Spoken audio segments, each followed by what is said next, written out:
আল্লাযী খালাকাল মাউতা ওয়াল হায়াতা লিয়াবলুয়াকুম আইয়ুকুম আহসানু আমালা।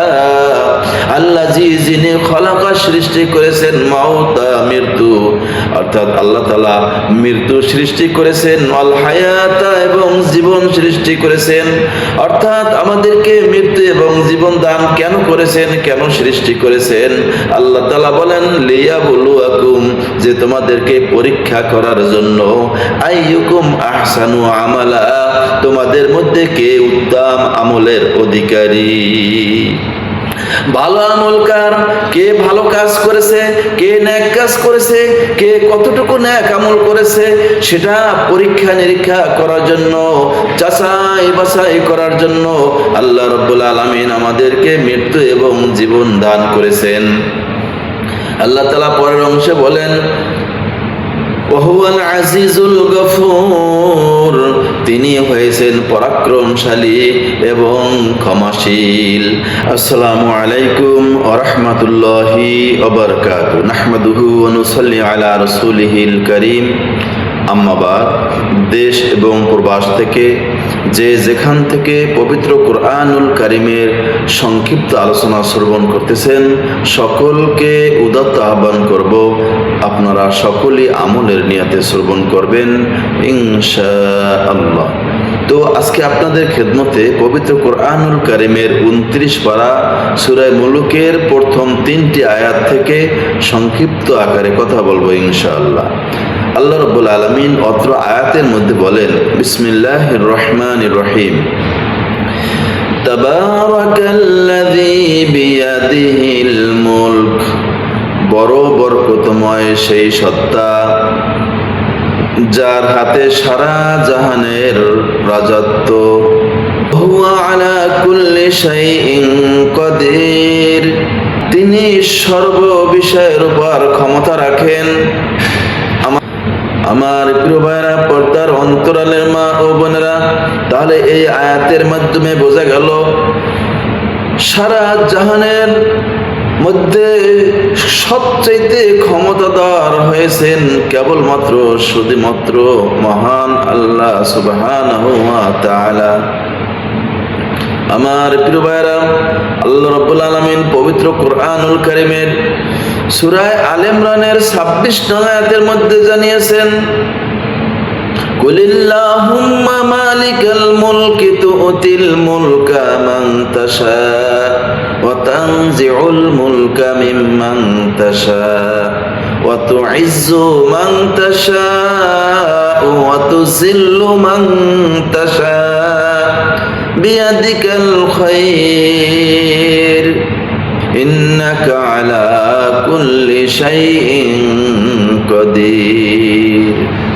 অত্র আয়াতের মধ্যে আল্লাহ রাব্বুল আলামিন বিশ্ব নবী হযরত মুহাম্মদ রাসূলুল্লাহ সাল্লাল্লাহু আলাইহি ওয়াসাল্লামকে বিশ্বনবী হযরত মুহাম্মদ রাসূলুল্লাহ সাল্লাল্লাহু আলাইহি ওয়াসাল্লামকে সম্বোধন করে বললেন, হে মুহাম্মদ সাল্লাল্লাহু আলাইহি সাল্লাম, আপনি বলুন, কুলিল্লাহুম্মা মালিকাল মুলক, আল্লাহ হয়েছেন রাজ্য এবং সাম্রাজ্যের অধিপতি, তুতিল মুলকা মান তাশা, তিনি যাকে ইচ্ছা রাজত্ব দান করেন, তিনি যাকে খুশি ক্ষমতা দান করেন, ওয়া তানজিউল মুলকা মিম্মান তাশা, এবং যার কাছ থেকে যখন খুশি তিনি রাজত্বকে ছিনিয়ে নেন।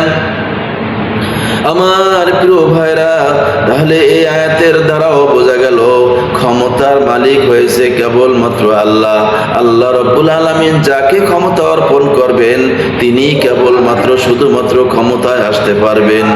অথচ সেই ক্ষমতা অর্জনের জন্য আমরা এক ভাই আর এক ভাইকে কতল করে ফেলি, হত্যা করে ফেলি, খুন করে ফেলি। আমার প্রিয় ভাইরা, পর্দার অন্তরালের মা ও বোনেরা, যদি আপনি মুসলিম হয়ে থাকেন, যদি আপনি দিনদার হয়ে থাকেন, যদি আপনি মুমিন হয়ে থাকেন, তাহলে আপনার এই আয়াতের উপরে ইয়াকিন রাখা দরকার যে ক্ষমতা জোর করে নেওয়া যায় না। ক্ষমতা আল্লাহ রাব্বুল আলামিন যাকে দিবেন তিনি ক্ষমতার অধিকারী হবেন। যতদিন আল্লাহ রাব্বুল আলামিন ক্ষমতার দায়িত্ব দিবেন, ততদিনই সে ক্ষমতায় থাকতে পারবে, কারণ ক্ষমতা চিরস্থায়ী নয়। আমার প্রিয় ভাইরা, তাহলে ওই আয়াতের দ্বারাও বোঝা গেল যে আল্লাহ রাব্বুল আলামিন হয়েছে রাজ্য এবং সাম্রাজ্যের অধিপতি।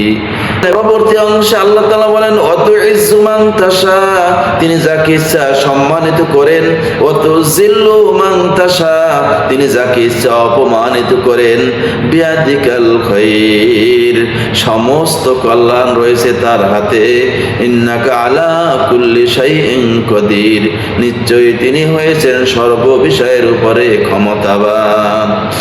আমার প্রিয় ভাইরা, পর্দার অন্তরালের মা ও বোনেরা, তাহলে এই আয়াতের মাধ্যমেও বোঝা গেল সমস্ত ক্ষমতার মালিক হয়েছেন একমাত্র আল্লাহ রাব্বুল আলামিন।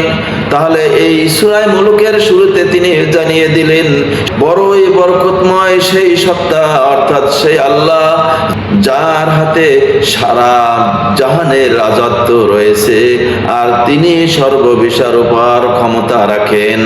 আল্লাহ তাআলা 2 নং আয়াতের মধ্যে বলেছেন, আল্লাযী খালাকাল মাউতা ওয়াল হায়াতা লিয়াবলুয়াকুম আইয়ুকুম আহসানু আমালা, আল্লাযী, যিনি খালাকা, সৃষ্টি করেছেন, মাউতা, মৃত্যু, অর্থাৎ আল্লাহ তাআলা মৃত্যু সৃষ্টি করেছেন, ওয়াল হায়াতা, এবং জীবন সৃষ্টি করেছেন।